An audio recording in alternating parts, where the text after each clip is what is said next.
Deixei de todas as formas. Agora deu certo. Botei pra gravar, tô com a minha cabeça tão... Deu. Bom, primeiro...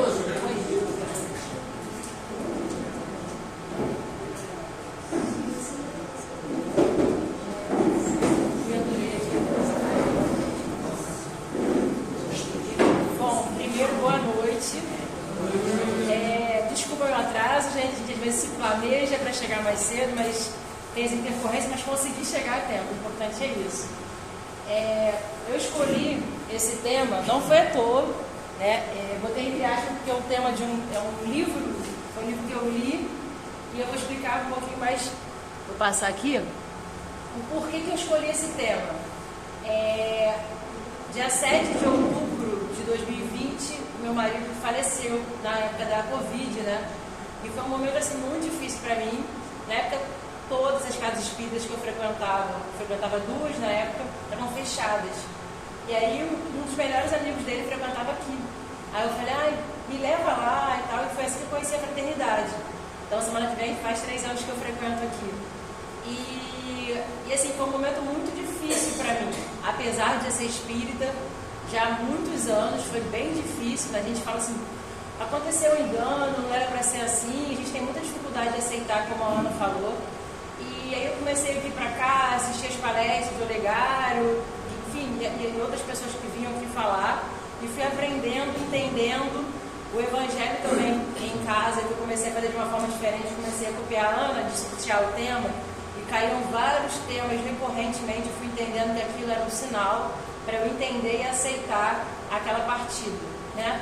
E que não é uma partida de um fim, mas é um novo começo, né? Porque a gente às vezes tem dificuldade, a gente não esperava, a gente tinha 34 anos, na época eu tinha muita dificuldade, eu me senti culpada, eu senti várias coisas, e às vezes as pessoas apontam o dedo pra gente meio, se você tivesse feito isso, se você tivesse feito aquilo, e a gente tem que entender que, como diz a Ana, uma folha não cai do céu se Deus não quiser. Então foi um momento que eu tive que aprender, e eu aprendi muito, e até hoje eu estava falando mais cedo com o Olegário, que ele falou, é o dia de Kardec e tudo mais, fala sobre isso, e eu estava lendo até um ditado que tem ali, que o verdadeiro espírita se reconhece pela transformação moral que a gente tem. Claro que eu estou aprendendo muito ainda, mas eu vejo assim, o que eu era e o que eu estou me transformando, então assim, tem muita coisa para aprender. Mas eu não deixei de ser espírita apesar da dor, e eu cresci com a dor. Então, assim, foi muito difícil, às vezes ainda mas assim, eu consigo falar, conversar, enfim, sobre isso, vamos falar hoje. E aí, algumas reflexões iniciais, né? Que aí, quando uma pessoa que você ama muito retorna à pátria espiritual, você pode ter algumas atitudes. A primeira... eu quero. A primeira é que você pode falar assim, a pessoa, até que enfim, que a gente às vezes fala de certas coisas, que a pessoa foi embora, estou livre dele e tudo mais, você pode ter essa atitude, né? É uma opção.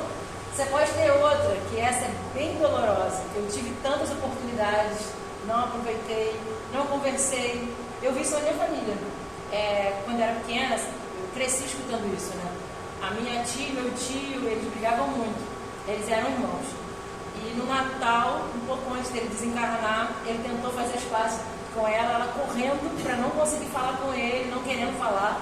E aí em fevereiro ele desencarnou. Então assim, que a gente pense, por mais difícil que seja, às vezes a gente se reconciliar, mas é entender que às vezes aquele irmão, aquela pessoa que está ali na situação com a gente, ela pode ser um pouco mais atrasada, vamos dizer assim, em determinado ponto, mas ela pode ser muito mais evoluída e muitos outros além da gente. Então a gente tem que ir lá e voltar cá, porque está todo mundo aprendendo, essa é a verdade. Então a gente tem que ser humilde nisso também.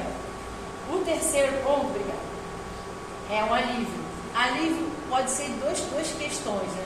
Alívio porque a pessoa estava sofrendo muito aqui, essa carne, esse corpo físico que é emprestado para a gente, já não aguenta mais, né? Eu vi isso com meu avô era espírita. Eu sou espírita também por conta dele, ele me levava a casa espírita e eu gostava, e ele até falava assim, eu não aguento mais de ver, né? Eu sou uma vela apagando e tudo mais, não aguento mais. Então assim, tem essa questão da dor, que às vezes o corpo físico já não aguenta mais, mas o espírito continua para sempre, e tem o alívio, às vezes, de uma pessoa, que eu também vi na minha família, que era esse meu tio, que era uma pessoa que tinha muitos problemas, estava dentro de meus avós e tudo mais, e aí minha mãe até falou, a gente às vezes se sente até meio em pecado, vamos dizer assim, né, que minha mãe usa esse termo, ela é católica, mas era um medo que eles tinham do meu tio acabar matando o meu avô. Então, assim, de certa forma, às vezes a gente tem esse sentimento, né? E faz parte. E o quarto foi o que eu me vi perdida, desesperada. Eu falei, caramba, e agora? Uma coisa que eu tive muito firme foi o que eu acredito, né? Eu sempre acreditei desde mais nova. E ali eu comecei a assistir muita palestra, muitas coisas. Eu vou falar o que eu usei, né, para conseguir lidar com esse momento delicado. E faz parte. Mas assim, eu acho que qualquer que seja o seu sentimento, a gente tem que parar e pensar que todos nós estamos aqui aprendendo. Uns mais à frente em um ponto, mas mais atrasados em outros. Então a gente tem que ter humildade e tentar se colocar no lugar do outro, que é muito importante. Obrigada.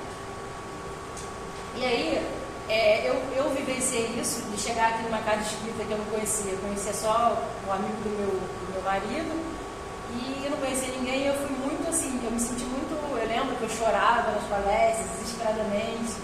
Eu lembro do Olegário conversando comigo, eu conversei com ele o que tinha acontecido, falei com a Ana, enfim. E eu me senti bem acolhida aqui, né? Até porque as pessoas, as casas que eu frequentava, as pessoas não sabiam o meu nome. E aqui as pessoas começaram a me chamar pelo meu nome, me senti abraçada mesmo. Eu não queria deixar de vir para cá, e isso é importante. Quando uma pessoa chega, até falar do seu Luiz Carlos, que eu já vi isso acontecendo, independente de que seja o momento da pessoa, eu já vi pessoas dizendo assim, eu cheguei aqui, eu perdi meu filho e tudo mais, e ele conversando, ele falando dos exemplos da vida dele. Eu lembro bem de um caso assim, que foi bem marcante, e eu também percebi, cheguei perto da pessoa e falei, eu cheguei assim, desesperada aqui, hoje eu consigo lidar melhor com isso. Então a gente tentar ter empatia, de dar a mão para outra pessoa que passa pela mesma dor que nós já passamos, ou estamos passando, e vamos passar repetidas vezes, porque aqui é uma passagem, é uma escola intensiva para a gente aprender. A nossa verdadeira pátria, a nossa verdadeira casa não é aqui. A gente sabe disso, né? Nós somos espíritas, sabemos disso. A gente está aqui para aprender. É aqui que a gente é testado ali, né? Se a gente realmente está... você pode estudar no ESG, pode assistir 1000 palestras e não botar nada em prática. É uma escolha, é uma responsabilidade. Mas é aqui que a gente é testado de verdade. Então que a gente tente melhorar dia a dia e acolher essas pessoas, né? Falando, olha, a pessoa está chorando, o espírita não pode chorar, que eu escutei isso. E às vezes assim, também, às vezes minha família católica fala, mas a Bruna está sofrendo. Nem tanto assim, porque ela é espírita. Eu falei, nossa, se fosse um botão, aperta um botão, não é assim. E a gente sofre sim. Talvez tenha uma vivência, uma visão diferente de outras religiões, porque a gente acredita na reencarnação, a gente sabe que a gente está aqui, como a Ana falou, somos espíritos velhos, mas não quer dizer que a gente não vai sofrer, né? Não é bem assim, sabe? Não funciona assim. Então é importante que a gente tenha essa consciência de olhar para as pessoas, de dar um abraço. Como eu perguntei até para uma pessoa, se eu podia dar um abraço na pessoa, a pessoa deixou, eu falei, não fica assim, vamos lá, assiste a palestra, tá? Eu assisti, funcionou para mim, a gente se colocar no lugar do outro mesmo. Pode passar, por favor. E aí, pode passar. Tá bom. Essa palavra, será que é mais adequada? Perda. Vocês acham? Perda remete ao quê? A posse, né? Eu só posso perder o que eu tenho. Então, assim, será que essa palavra é certa? Porque será que a gente tem um filho, uma mãe? Será que isso não é emprestado pra gente por um tempo? O que vocês acham? Vocês acham que o termo é perda de um ente querido? Acho que é. Você acha que é perda? Momentâneo não é. Não, mas assim, o termo perda remete à posse. Você só pode perder aquilo que você tem. Só que todos são filhos de Deus. Nós também somos. Todos nós somos. Então, esse termo, até eu li isso no livro, já li outras palavras, não em outros livros também, não é o termo mais adequado. Pode passar, por favor. Nós, espíritas, usamos muito o termo, pode passar. Desencarnação. Desencarnação por quê? Pode passar. Porque eu botei até um trecho que tem nesse livro, que é de Krishna, a alma não nasce nem morre, apenas entra e sai dos corpos perecíveis. Eu hoje estou vestida de Bruna. Eu não sei quem eu fui em outras encarnações. Esse corpo é perecível, mas meu espírito não. Às vezes eu converso com a minha mãe, uma espírita, e eu falo para ela, mas isso não é justo. Eu falei, mãe, mas o meu espírito é o mesmo, eu só não sou, o meu corpo é Bruna, né? Eu estou aqui como Bruna. Mas eu fiz alguma coisa, eu tenho que reparar nessa. Eu sou o mesmo espírito, eu só troquei de roupa, né? Roupa, esse corpo aqui. Então a Krishna fala, saiba disso e seja feliz. Que a gente tenha uma visão assim, tentar trabalhar uma visão mais aberta. Eu, como falei, sempre fui a minha família era católica, e eu lembro que a questão da morte era um tabu. Falar, isso parece caixão, isso é... Nossa, carro de funerária, eu lembro bem da minha tia falando isso e tal. E aqui eu aprendi uma outra, eu lembro que a Ana comentou que ela estava saindo de algum lugar, passou um caixão assim, e ela fez uma oração. E eu lembro que um tempo depois isso aconteceu comigo. Eu falei, se tem aquela coisa que você está acostumado a fazer sempre, eu respirei e falei, não, peraí, vamos fazer uma oração por essa pessoa que está indo embora, na verdade, assim, dessa terra aqui, mas está indo para a parte espiritual, para a família dela, para ela aceitar a vida dela, para ela entender que foi o melhor, para ela ter essa visão, essa consciência. Então eu comecei a me exercitar e mudar. Apesar de eu ser espírita desde antes, o meu contato era só com o meu avô. Então assim, eu tinha uma visão ainda muito diferente do espiritismo, vamos dizer assim. Fui criada pela minha família católica. Pode passar. E aí eu coloquei aqui, encarnado. Encarnado, eu estou encarnada. Porque eu estou aqui, né, neste mundo, e eu preciso do meu corpo físico aqui, né? Mas eu sou um espírito. Né? Todos nós somos espíritos. A gente fala, somos seres humanos. Sim, estamos seres humanos, né? Mas somos espíritos eternos. E aí tem encarnado, eu estou aqui encarnado. Pode passar. Aí tem o desencarnado, que é o momento da morte que a gente fala, né? A pessoa morreu. Na verdade, o corpo físico morreu, o espírito não morre. E o reencarnado, que todos nós somos, a Ana acabou de falar, somos espíritos velhos. A gente vai e volta, mas para quê? Vai e volta para a gente evoluir, para a gente aprender efetivamente o amor que Cristo sempre teve pela gente, que a gente está engatinhando ainda para ter. Pode passar. Uma pergunta, vocês acham que durante o sono a alma repousa com o corpo? Ele dá resposta aí, né? Nosso espírito, ele na verdade nunca dorme, né? Por isso que é uma coisa que eu aprendi aqui, que ao dormir, na hora que você vai deitar, você não pode dormir, vou dormir. Porque aí seu espírito vai para qualquer lugar, ele pode ser obsidiado facilmente ou obsidiar. E aí é importante a gente fazer uma oração, né? E então assim, na verdade, nosso corpo físico, que é perecível, precisa de descanso, mas o nosso espírito não. Eu sempre penso para o meu mentor, para ir para um lugar de aprendizado, um lugar que eu possa refletir sobre as coisas, aprender mais. Então é importante. E aí dá a resposta do livro dos espíritos, né?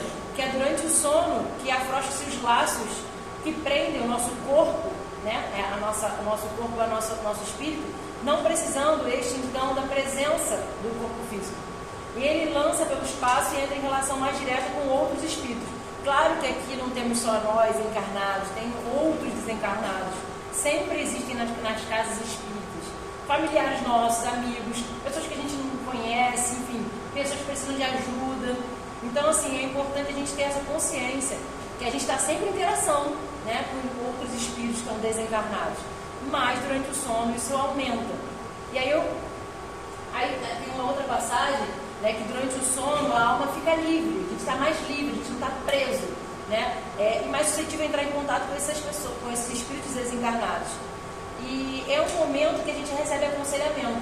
Eu escrevi ali também uma coisa importante. Eu lembro como se fosse hoje. Eu tenho às vezes uma coisa de sonhar quando as pessoas vão desencarnar, com meu avô foi assim, e com meu marido também. Eu lembro que uns 8 dias mais ou menos antes eu sonhei. A gente estava numa praia muito bonita assim, e ele estava flutuando, rindo, assim, sabe? E eu presa, como se eu não conseguisse respirar nem mexer. E eu lembro exatamente quando eu acordei, eu falei para minha mãe, não gostei do seu sonho, não gostei. Tanto que na véspera do falecimento dele, todo mundo estava comemorando a melhora. Aquela melhora que todo mundo relaxa e fala, a pessoa melhorou. Eu fui a única que não tive esse...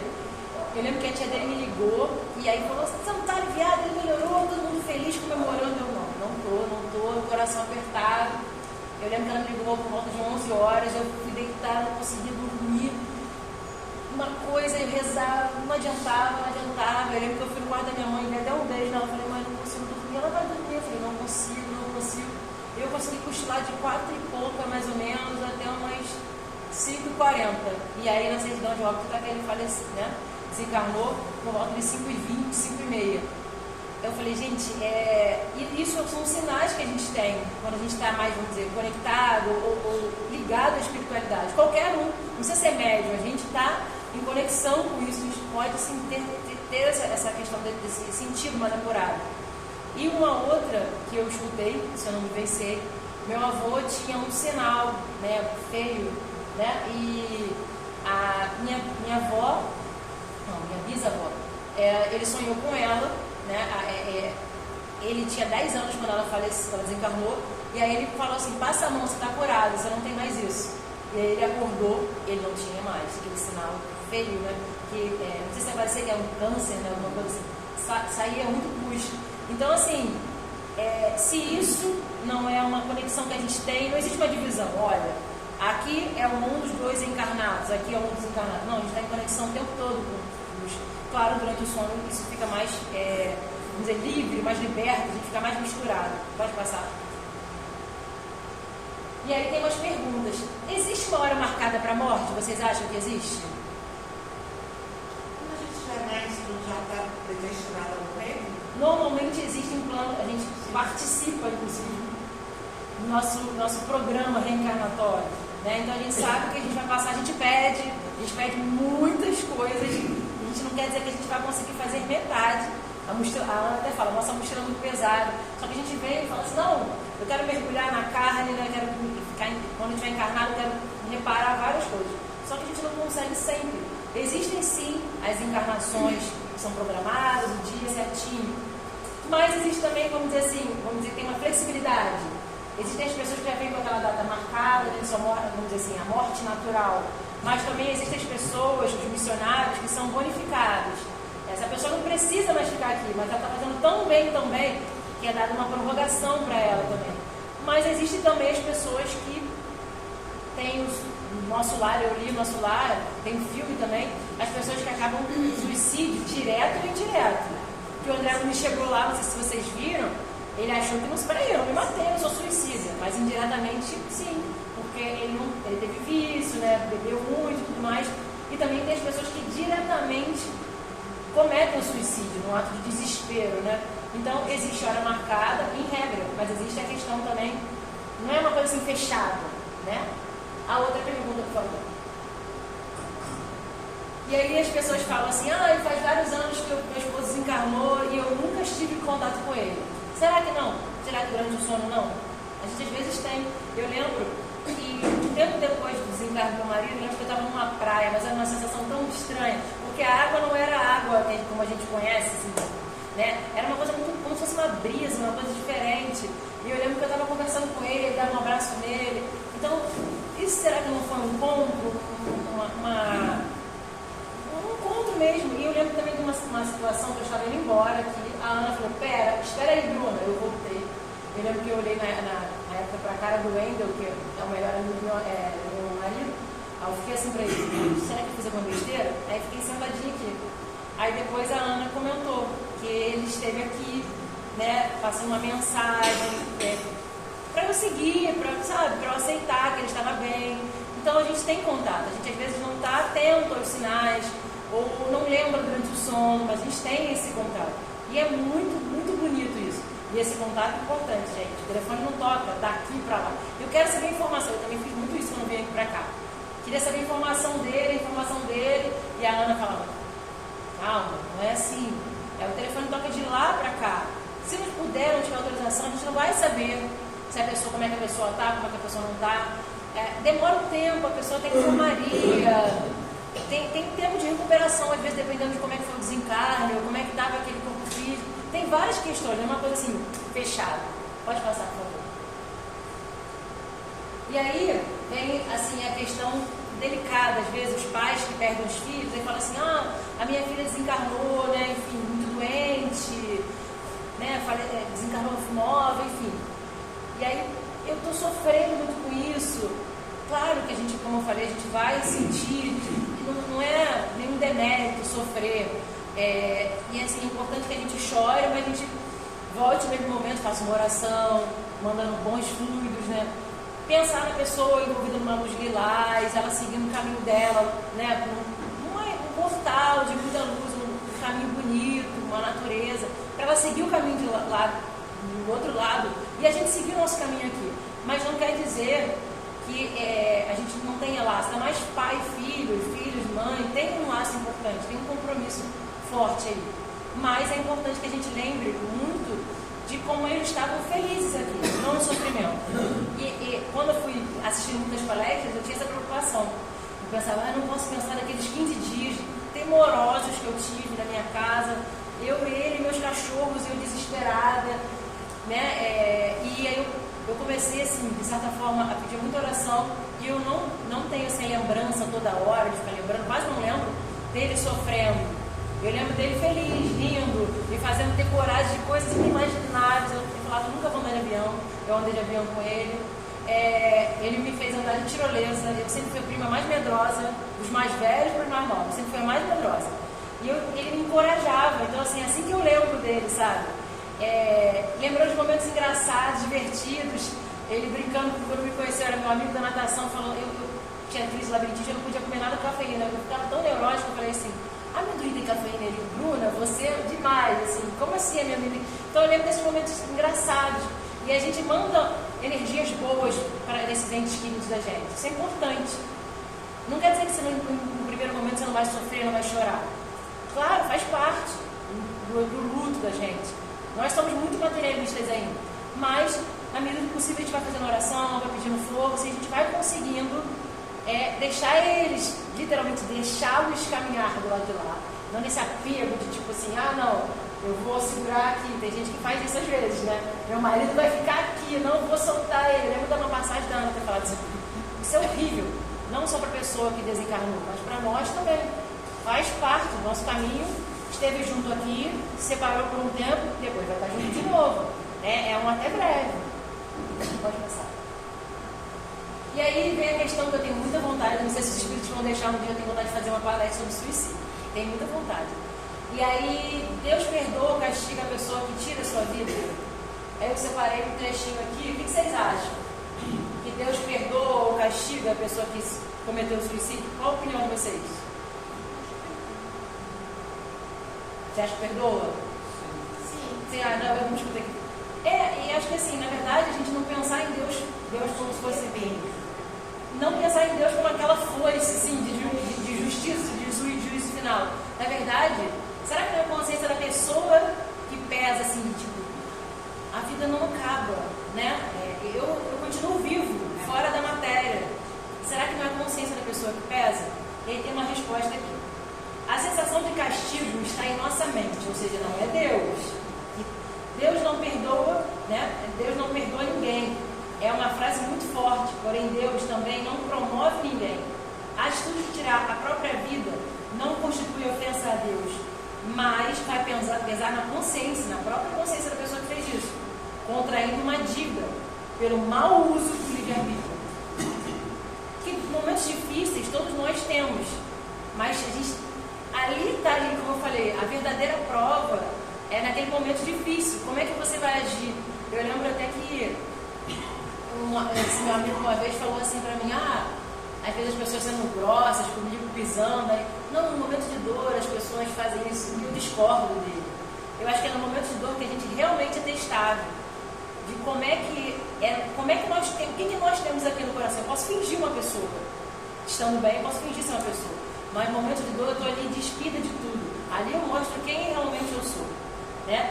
E, enfim, tem uma parte aqui que fala também, no caso de uma mãe falando de uma filha. Se a sua filha desencarnou através do suicídio, devendo viver nesta encarnação 50, 60, 80 anos, ela penetrou em uma zona de perturbação que irá refletir na vida dos parentes e amigos. é necessário que você vença esses momentos de angústia e aflição para que possa voltar à consciência equilibrada, continuando o processo de autoconhecimento e evolução. Né? E é uma coisa que eu marquei aqui, um trecho dos pais, em especial, que perderam filhos assim. Se vocês amam sua filha, o amor de vocês, comparado ao amor de Deus, é um pingo de água no oceano. Né? Os pais podem amar os filhos e amam, claro, mas Deus ama muito, muito mais. Então é importante que Deus está ali, os mentores, os espíritos de luz estão ali acompanhando as pessoas. Inclusive as pessoas que resolvem ou acabam indo pela questão do suicídio. Né? Sua filha está sob a proteção espiritual, não está em estado de equilíbrio pleno, como estaria se tivesse desencarnado naturalmente. É a conhecida frase, que a Ana fala muito: não cai uma folha da árvore sem que Deus o saiba. Então, a gente tem que parar e pensar, Deus, não é Deus que vai lá e bota uma força, mas é a nossa própria consciência. Quando a gente chega na parte espiritual, o que foi feito? O que eu fiz disso? Né? Pode passar, por favor. E aí vem a questão que eu falei. Às vezes as pessoas cobram muito: cadê a mensagem do meu filho aqui numa casa espírita séria? Peraí, não é bem assim. Você não sabe nem... Será que você está preparado para saber como é que seu filho está? Ou será que seu filho está preparado para te passar uma mensagem? Sabe? A gente tem que parar e pensar. O tempo de lá é diferente do tempo daqui. Aqui é muito intensivo, é muita coisa. Lá o tempo é mais devagar, a vida é outra coisa. Dependendo de onde a pessoa esteja, tem muitos fatores. Então a gente tem que parar e pensar. Não é uma coisa exata. Existem vários fatores envolvidos em tudo isso. Você pode passar, por favor? E aí os remédios que eu usei. O que eu fiz para melhorar? Primeiro foi a casa espírita aqui, que eu vim para cá e recebi todo o acolhimento, as palestras e tudo mais. Então, assim, é a primeira coisa. Eu coloquei até a palestra da Maíse, assim, eu assisti vários palestrantes, mas era especial fazer maratonada. Eu não sou disso de sério. Meu pai falava que eu ia ficar maluca, eu ficava vendo muito. E aquilo, às vezes eu chorava um pouco, mas aquilo foi me confortando. E uma das pessoas que trabalha com a Maíse é a Valesca, né, o filho dela desencarnou num acidente com 17 anos. Então, assim, você olhando aquela pessoa ali, né, bem, passando boas mensagens e tudo mais, você fala: peraí, é possível.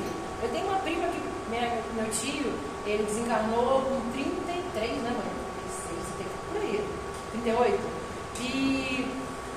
E assim, e ela com 10 aninhos, meus outros primos também, a mãe não criou, a mãe não tinha criado eles, né? Só meu tio estava ali, mais ou menos, que quem criava mesmo era minha avó. Então imagina a cabeça deles até hoje. E minha prima me ligou, eu como se fosse hoje, assim, nos primeiros dias ela ligou: olha, você levanta a cabeça, não fica assim, eu perdi meu pai, não sei o quê.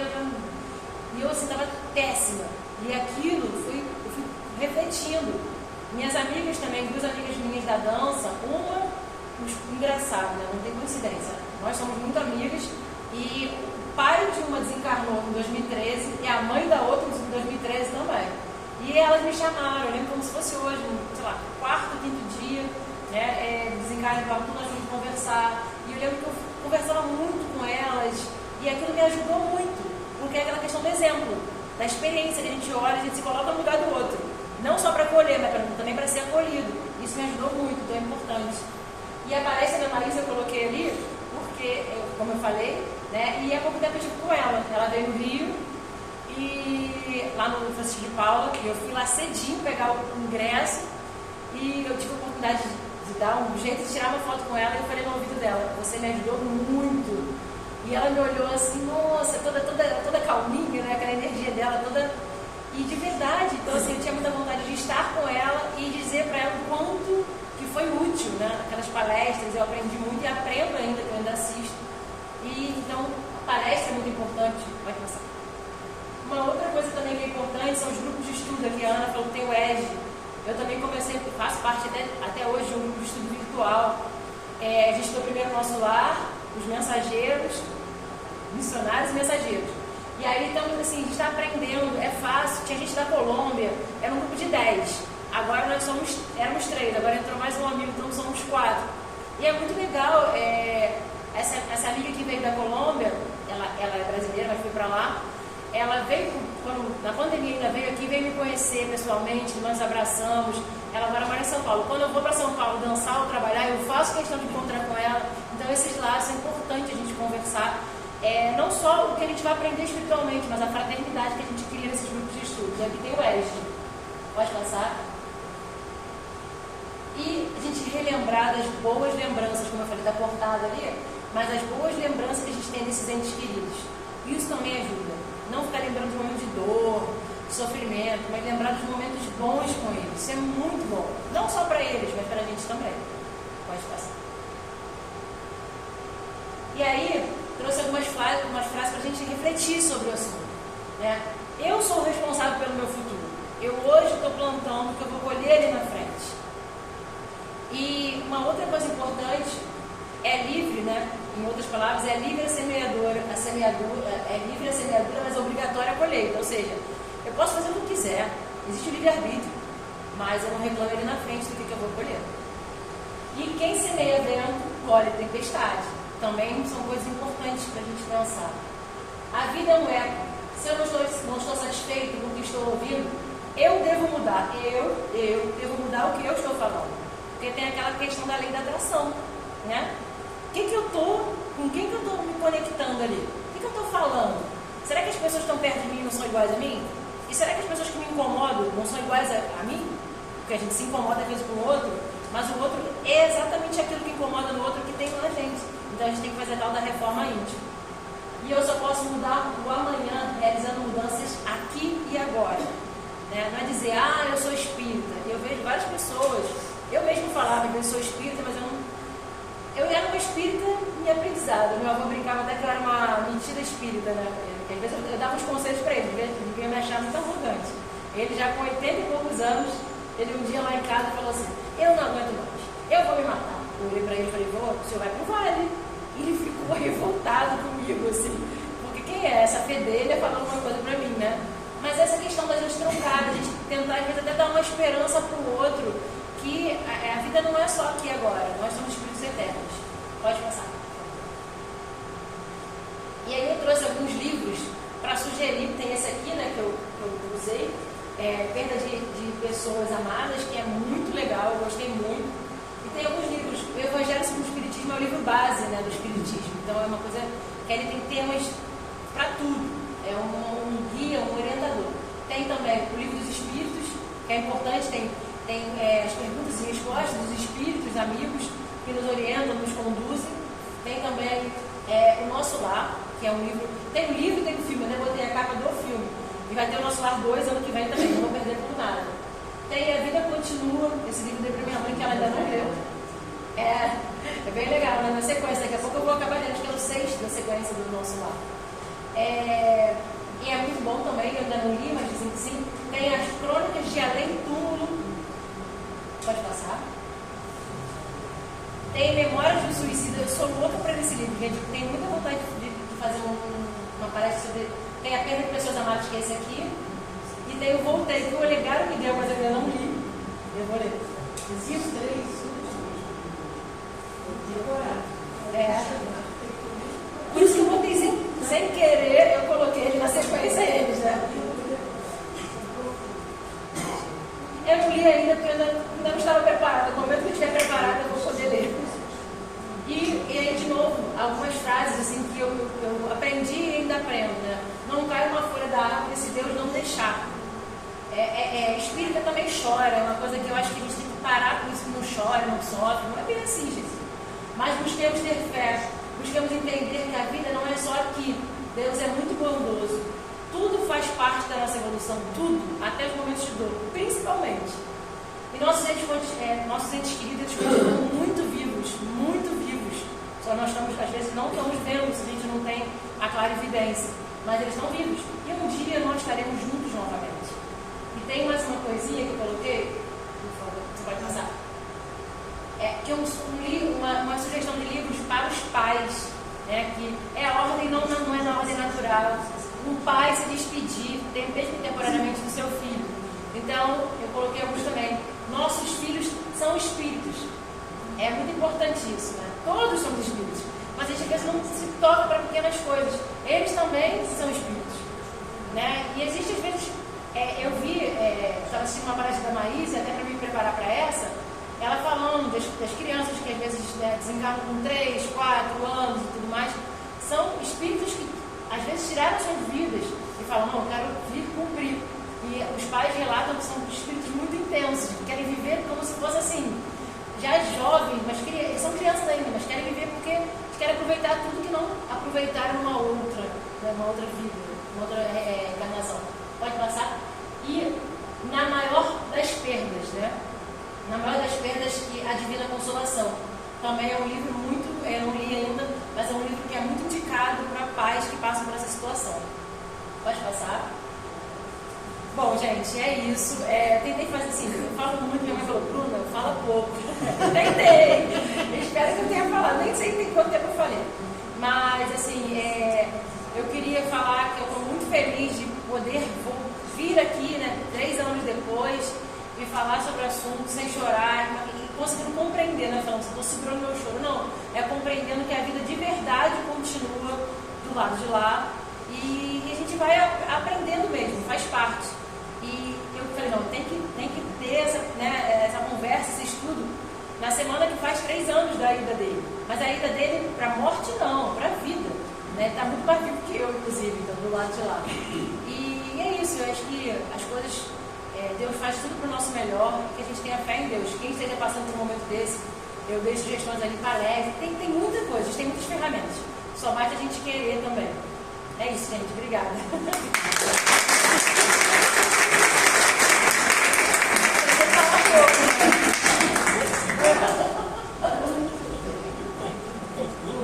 Oi? Claro, pode. Fica o meu chapeuzinho, mas obrigado a você. Nada, sem problema, fica à vontade. Vem pra cá para o senhor aparecer. É o seguinte, esse termo, essa palestra, perda de entes queridos, eu já fiz várias vezes. Legal. Como também já assisti muitas e muitas palestras. Tanto que ultimamente eu sempre sugiro às pessoas colocarem perda temporária de entes queridos. Por que perda temporária? Porque um dia, dependendo do nosso merecimento e da parte que desencarnou, nós poderemos nos encontrar. Então, por isso que essa perda é uma perda, na realidade, temporária. Segundo ponto, eu tenho um grande amigo, né, já desencarnado, chamado Gesso Simões Monteiro. O Gesso Simões Monteiro era um escritor, era um grande espírita, né, escreveu muito sobre suicídio, sobre a morte. Ele foi presidente, vice-presidente da Rádio Rio de Janeiro muitos anos. E o Gesso Simões Monteiro é uma pessoa muito especial. E sempre que eu fazia uma palestra dessa no meu grupo, eu o convidava, porque a vida dele é uma vida cheia de óbitos precoces, inesperados, de toda a família, principalmente doenças neoplásicas malignas, cânceres. Então ele falava e contava uma história muito interessante. Ele tinha um filho de 3, 4 anos que adquiriu um câncer na omoplata, né? E esse garoto terminou falecendo. E ele sentia tanta saudade que ele foi no Chico Xavier e falou: Chico, eu queria um contato com meu filho, né? Então o Chico falou que dependia de vários fatores, de algum lado de lá para cá e tal. Mas o Chico tinha um médico que era um negro alto, de quase 2 metros, uma pessoa que tinha uma forma de materialização muito interessante. O Chico Xavier utilizou, através de ectoplasma desse médium, e de repente ele materializou o filho do Gesso Monteiro. Então o Gesso Monteiro falou que abraçou o filho, sentia até as verrugas que a criança tinha nas costas, né? E ficou muito feliz, abraçou. Aí a criança falou: calma pai, que ainda nesse mundo eu voltarei. Ainda nesse mundo voltarei.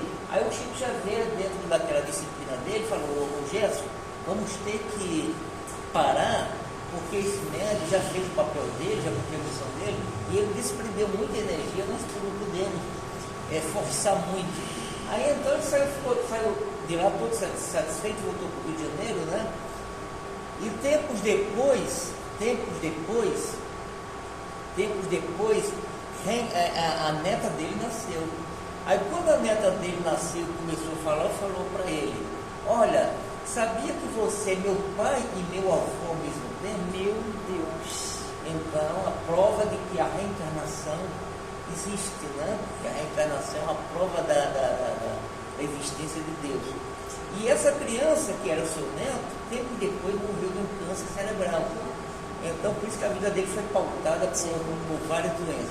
Então, esse é o primeiro caso. Eu tenho um outro grande amigo aqui, chamado Luciano dos Anjos. Luciano dos Anjos era muito amigo do Divaldo Pereira Franco, uma pessoa extraordinária, um escritor também. Ele foi jornalista da revista O Cruzeiro, que existe aqui no Brasil, e era uma pessoa especial. Tanto que ele tem um livro chamado Eu Sou Camille Desmoulins, que ele foi a reencarnação aqui no Brasil do Camille Desmoulins, que morreu guilhotinado na França. E o Luciano dos Anjos, ele fazia muitas palestras sobre esse tema. Aí eu perguntei para ele: Luciano, por que nós espíritas sabemos que existe a reencarnação? Por que nós temos tanto medo da morte? Né? Todos nós temos muito medo da morte. Né? E ele, sabe por que ele respondeu? Você tem medo da morte? Não, eu não tenho medo da morte. Eu tenho vergonha de ter vivido tanto tempo e não ter feito o bem que eu poderia ter feito a tantas pessoas. Consciência pesada. Não é?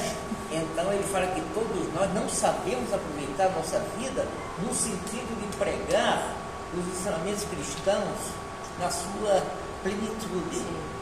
Então essa foi a lição que ele falou. Uma terceira coisa que eu gostaria de falar é o seguinte: antigamente eu não gostava de sepultamentos. Né? Quando eu era adolescente, não gostava, porque eu acho que eu indo no sepultamento da pessoa, eu iria trazer para aquela família tristeza, lembranças ruins, etc, etc. Mas não, um dos momentos que mais a família precisa do amigo é na hora do sepultamento, na hora da desencarnação, na hora que aquele corpo vai ser cremado ou sepultado. Por quê? Porque a sua missão naquela hora é mostrar o seguinte: se o tempo que aquela pessoa viveu na Terra valeu a pena. Segundo, aquela pessoa cumpriu a missão terrena dela. Terceiro, aquela pessoa agora, ela não morreu. O corpo continua, o corpo morreu, mas o espírito continua e aquele espírito vai para algum lugar.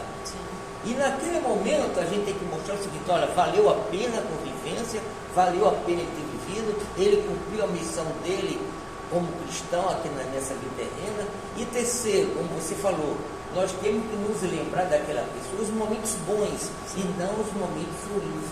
Os momentos finais não têm importância nenhuma, mas os momentos finais, quando a pessoa entra na agonia da morte, não tem importância. A gente tem que lembrar daquela pessoa, como aquela pessoa era, como aquela pessoa pregava a caridade, como aquela pessoa existia o cristianismo. É isso que nós temos. E finalmente, para concluir, a Joana de Ângeli, que é a mentora espiritual do Divaldo Pereira Franco, ela tem uma coisa muito interessante que chama imortalidade. Não cultue os seus mortos onde eles não estão, porque os seus mortos não morreram, os seus mortos estão vivos em algum lugar. Ao invés de você ir no cemitério, gastar dinheiro comprando velas, flores, etc, etc, pega esse dinheiro, compra um casaco para o velhinho que está com frio. Pega esse dinheiro e compra um alimento para a pessoa que está passando fome. Pega esse dinheiro e compra um brinquedo para uma criança que precisa brincar. Então, esse negócio, esse texto da Joana de Ângeli é fantástico por causa disso. Não cultue os seus mortos, porque eles não estão naquele lugar. E ele falava o seguinte: todas essas medidas que você fala, ajudando os pobres, os velhos, as crianças, os teus mortos te bendirão. Então, por isso que a vida depois da vida, morre o corpo, mas o espírito será eterno.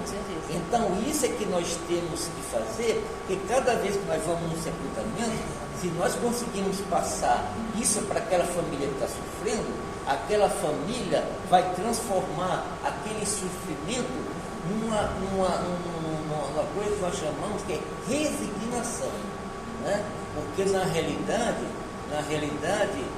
a vida depois da vida, né? A vida depois da vida, e nós temos que nutrir um sentimento não de tristeza.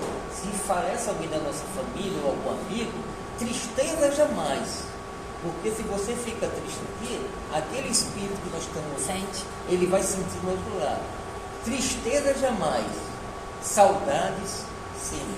E a saudade é um sentimento tão gratificante que gradativamente ele vai se transformando em outro mais gratificante, que é a certeza do reencontro em breve. Com certeza. Obrigado. Obrigada, doutora. Obrigada.